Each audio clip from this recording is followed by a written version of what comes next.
All right, joined by UCSB head coach Andrew Checkins. We'll start with questions for Coach Checkins.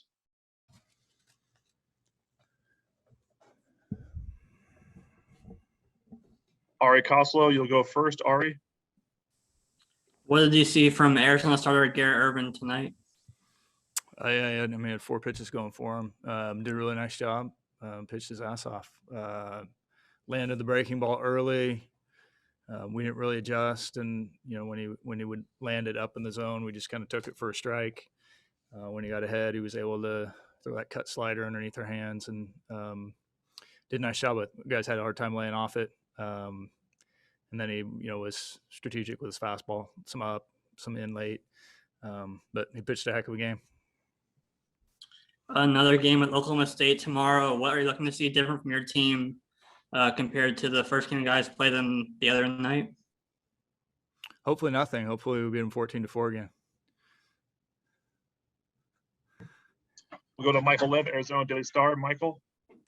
Yes, it seemed like Arizona was really intent on working the count against your starter tonight, Michael McGreevy. How do you think he handled that approach?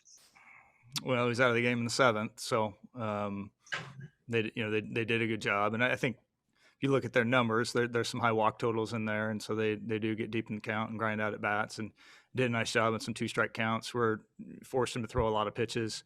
The first time through the order, they didn't swing at the first pitch strike that they saw of that at bat, so clearly they were seeing pitches.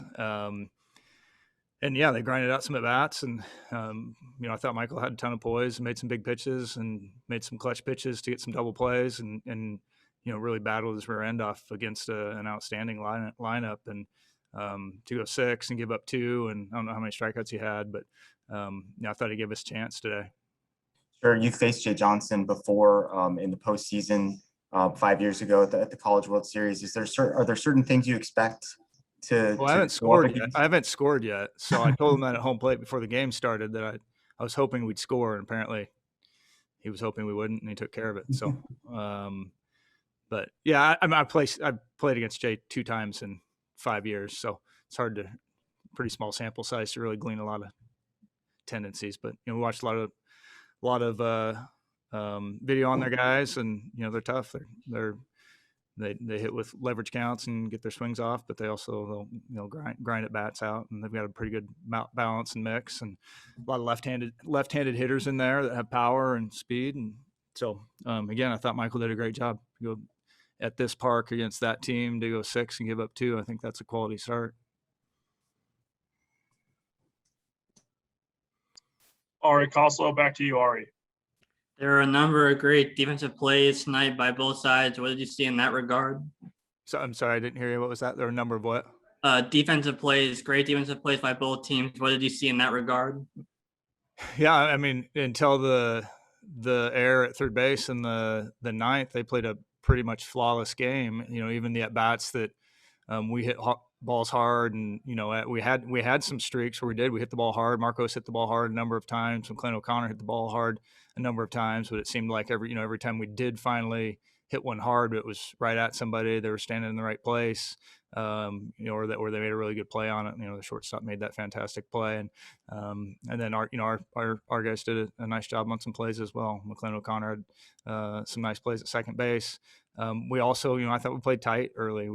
It felt like we were tight and frustrated, and maybe in the moment a little. Well, maybe the situation in the moment made us be a little bit tight. But we missed a sign early in the game, and we threw one in the dugout, and uncharacteristic of our guys. I thought took us about 4 innings to take a breath.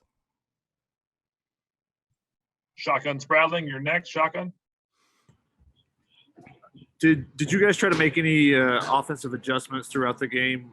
With your approach against Irvin? We were trying. We weren't doing. Yeah, I mean we were trying to make it be in the zone and lay off that cutter slider that he was throwing on the back leg to our right-handers. We wanted them to go for it on that elevated breaking ball that he was throwing at the top of the zone early in the count and stealing strikes on, and we kept freezing on it and couldn't pull the trigger on it. So, and that's hard when a guy has a fastball that he throws up there too. It's hard hard to trigger and see that, and that's what good pitchers do. They can tunnel a fastball up and throw a breaking ball out of that same tunnel. And our guys, we gave him.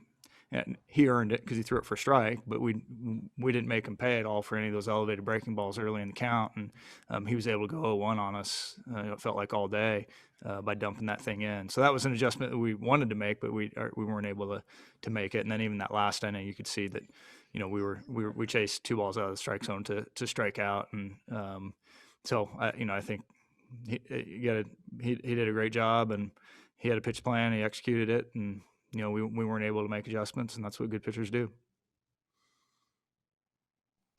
Any other questions for Coach Checkins? Ari, we'll end with you. Knowing that you have to win 1 game tomorrow afternoon and then you have to win 2 against Arizona, do you kind of change your game plan for the first game tomorrow, or to just take 1 game at a time? Yeah, we just got to get to the next day, and so it'll be throw everything at the wall and see what sticks on the mound. We've got 4 starters, and they'll both be available to throw. Our last 2 starters will both be available to throw tomorrow. We'll throw them if we need to get to the next day, and then we'll use anybody we can to try and get to that second game. I guess I said next day, I mean next game. So how's that? Thank you, Coach, for your time. Yeah, thanks, guys.